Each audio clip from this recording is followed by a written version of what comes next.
L'église qui est franciscaine, on peut aller voir, mais dans les sous-sols, il y a des restes du village juif et peut-être la charpenterie donc, de Joseph. Hein. Nous sommes à Nazareth, la ville où Jésus-Christ a grandi. Nous sommes à Nazareth. Nazareth, on piétine même le sol avec Jésus. C'est Jésus qui priait tous les jours. Oui. Il marche aussi dans la terre comme ça. Shalom. Donc, il piétine aussi la terre. Waouh. Nous marchons sur Il marche aussi comme ça. les routes où Jésus a marché. Waouh. C'est nous mettons nos pieds sur les chaussures de Jésus. Amen. Jésus connaissait tous ces magasins ici. Tout chapelet 5 €, vous voulez pour la cachemire 5 €. Nous allons rentrer maintenant voir l'église de la synagogue. La voici, de la ville de Nazareth. Pourquoi ce nom? Parce que dans l'évangile de Luc, on nous parle de Jésus qui donc prie dans la synagogue. Maintenant, je vais me corriger, on ne dit pas prier dans la synagogue, parce qu'à cette époque, les Juifs ne priaient pas dans les synagogues. La prière dans les synagogues va commencer après l'exil, après 70, quand le mont du temple est détruit, les Juifs vont commencer à prier dans les synagogues. Jusque-là, les gens se retrouvent dans les synagogues, Bet à Knesset, Knesset, ça veut dire réunion. Les gens se réunissent en communauté dans une synagogue et on lit les textes sacrés, et on fait une dracha. Et les sermons se font dans les synagogues. C'est ce qu'on faisait à l'époque. Hein. C'est ça le rôle des synagogues. Après la destruction du temple, on va commencer à prier dans les synagogues. C'est une autre époque. Donc à l'époque de Jésus-Christ, qui était, qu'on dit en hébreu, Chacham Torah, c'est-à-dire un grand rabbin, un érudit de la Torah, eh bien, il vient dans la synagogue et il prie dans cette synagogue. Pourquoi cette synagogue a tellement d'importance? Parce que c'est là où il va dire, alors les gens se sont contre lui, hein, il va lire un texte d'Isaïe, hein, il va lire un texte d'Isaïe qui parle du Messie, etc. Et...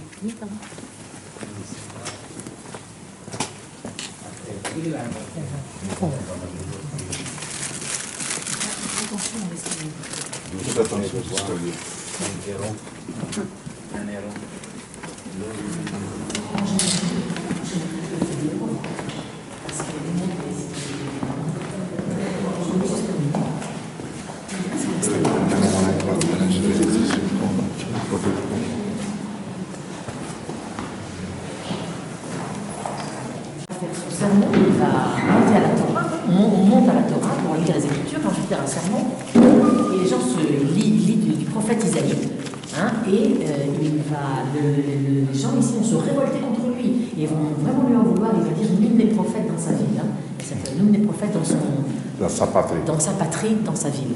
Cette fameuse phrase, il va partir, il va s'échapper, hein, il va partir parce que les gens s'en prennent contre lui, si vous voulez. Et on dit, ça c'est encore une tradition apocryphe en dehors de là, comme quoi il a été poussé au mont des précipices, au sud de Nazareth, il y a un endroit qui s'appelle la montagne des précipices, le mont des précipices, où on dit qu'ils l'ont poussé dans ce précipice qui donne sur la vallée de Jezreel, donc la vallée de l'Ezralon. Donc peut-être aussi une raison, comme on a dit hier, que la vallée de l'Ezralon, c'est une série de victoires, mais aussi une série de tragédies, dont celle-ci. C'est l'histoire aussi de cette église de la synagogue. Alors est-ce que c'est celle-ci ou celle qui est à côté? On ne sait pas. On sait qu'il y a une synagogue depuis 2000 ans, c'est qu'il y avait un endroit de prière. Donc on pense que c'est ici que ça se passe. Regardez cette synagogue qui est très épurée. Alors par rapport à la Angleterre, regardez bien la différence avec la richesse de l'église orthodoxe, avec les dorures, hein, avec toute cette construction de boiserie. Alors celle-ci est dénuée de tout, dans la plus grande simplicité. Et vous regardez les différences, et je pense que vous pouvez plus vous identifier avec cet endroit plutôt qu'avec l'autre. Voilà.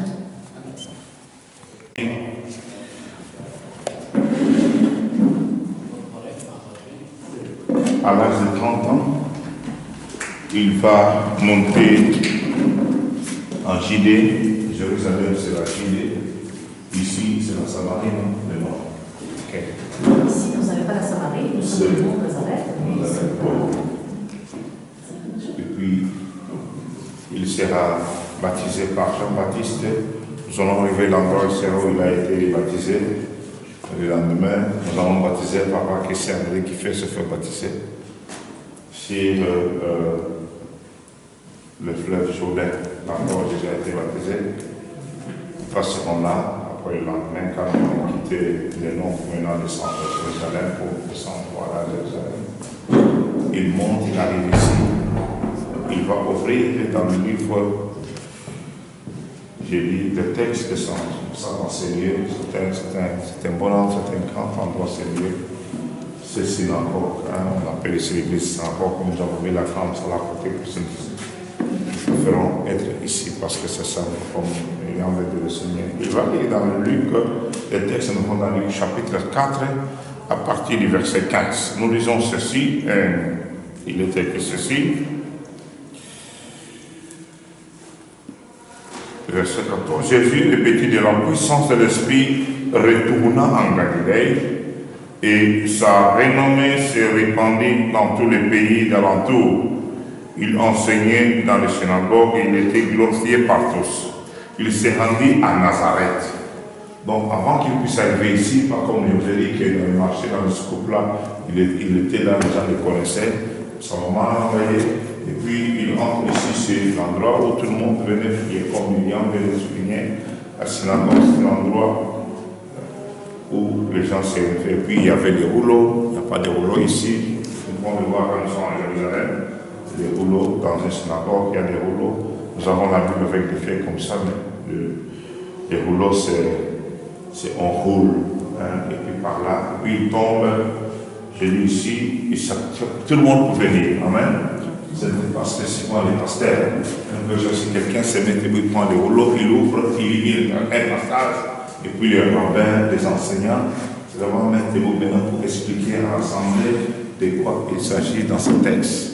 Et nous lisons ceci, chapitre 4, verset 16. Il se rendit à Nazareth où il avait été élevé, et selon sa coutume, il entra dans la synagogue le jour du sabbat. Le sabbat, nous le savons, ce n'est pas le dimanche, c'est le samedi. Amen. Et puis, il se leva pour faire la lecture. On lui remit le livre du prophète Ésaïe. L'ayant déroulé, il trouva l'endroit où il était écrit « L'Esprit du Seigneur est sur moi, parce qu'il m'a envoyé pour annoncer une bonne nouvelle aux pauvres. Il m'a envoyé pour guérir ceux qui ont été brisés, pour proclamer aux captifs la délivrance et aux aveugles le recouvrement de la vie, pour renvoyer libres les opprimés, pour publier une année de grâce du Seigneur. Ensuite, il ouvra les livres, les remis aux serviteurs et s'assit. Tous ceux qui se trouvaient dans la synagogue avaient les regards fixés sur lui. Alors, il commença à leur dire, aujourd'hui, cette parole de l'Écriture que vous venez d'entendre est accomplie. Amen. On va s'arrêter par là. Alléluia. Amen. Donc, j'ai dit que on nous donne les livres, les rouleaux sont plusieurs livres. Quand nous sommes dans la synagogue, nous verrons plusieurs rouleaux. Ésaïe, Jérémie, Ézéchiel, etc. Il n'y a pas le Nouveau Testament. Et puis il prend le livre du prophète Ésaïe, il va ouvrir dans l'Ésaïe le chapitre 61. Nous avons le chapitre, ce sont la subdivision 61. Il va lire ce texte. L'Esprit du Seigneur est sur moi, car il m'a oint.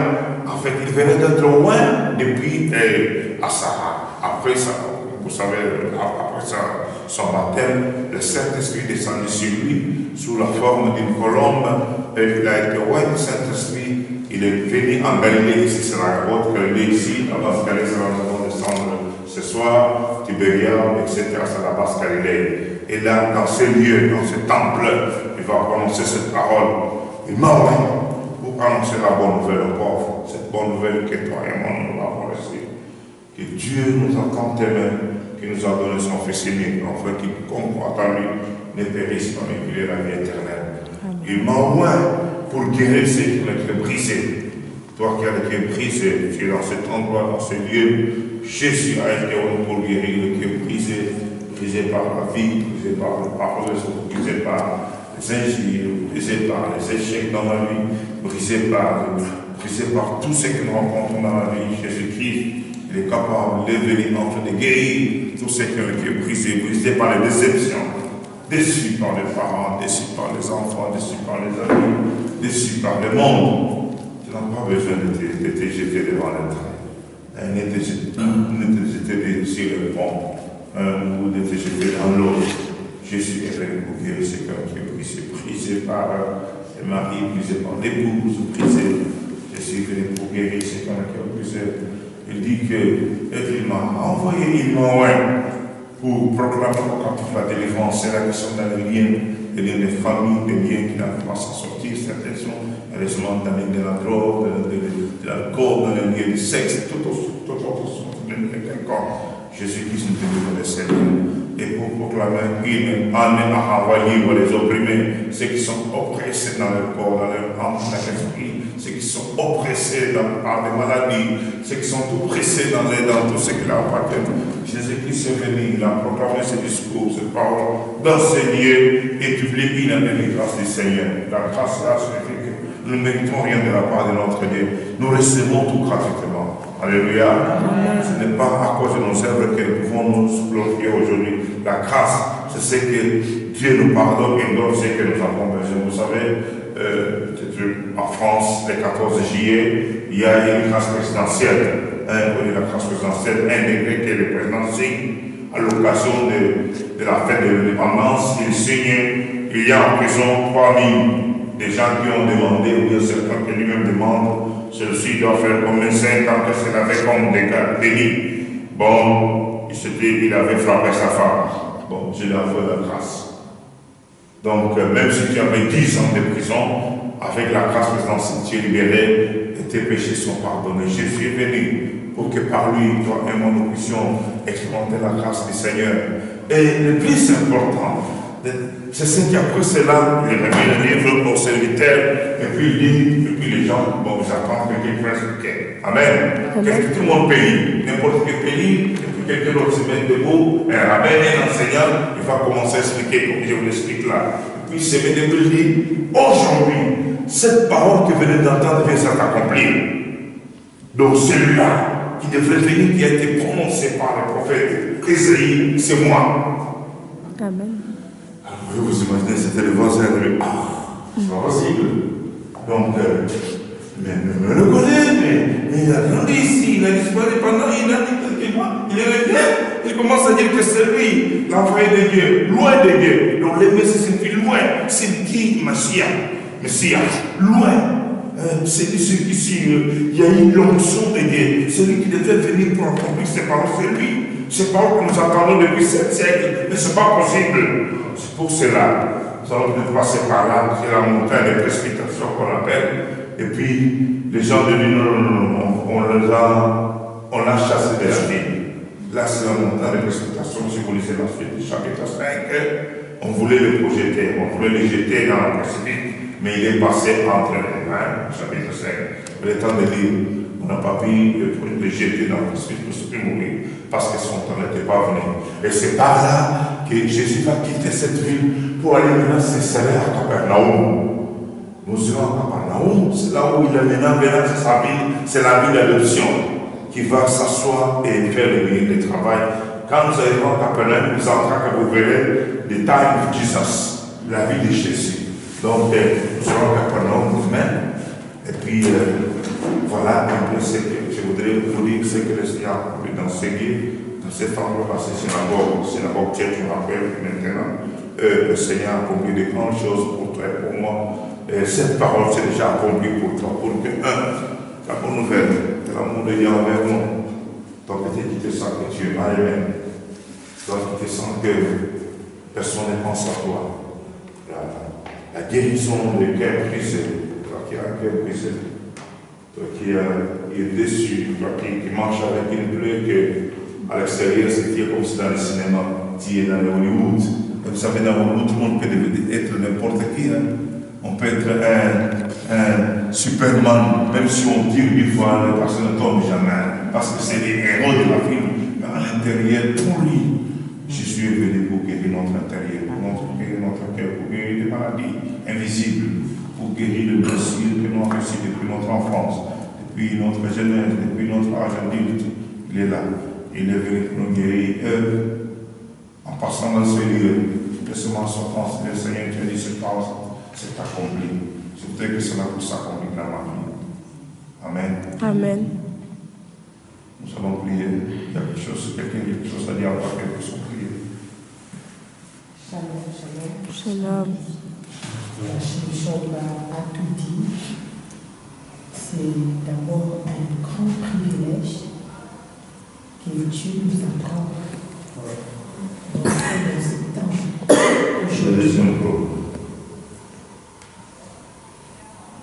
Nous sommes venus de très loin, d'origine du Togo, de l'île Maurice, de Congo RDC, du Togo, Bénin, Cameroun, Congo RDC, de la Guadeloupe,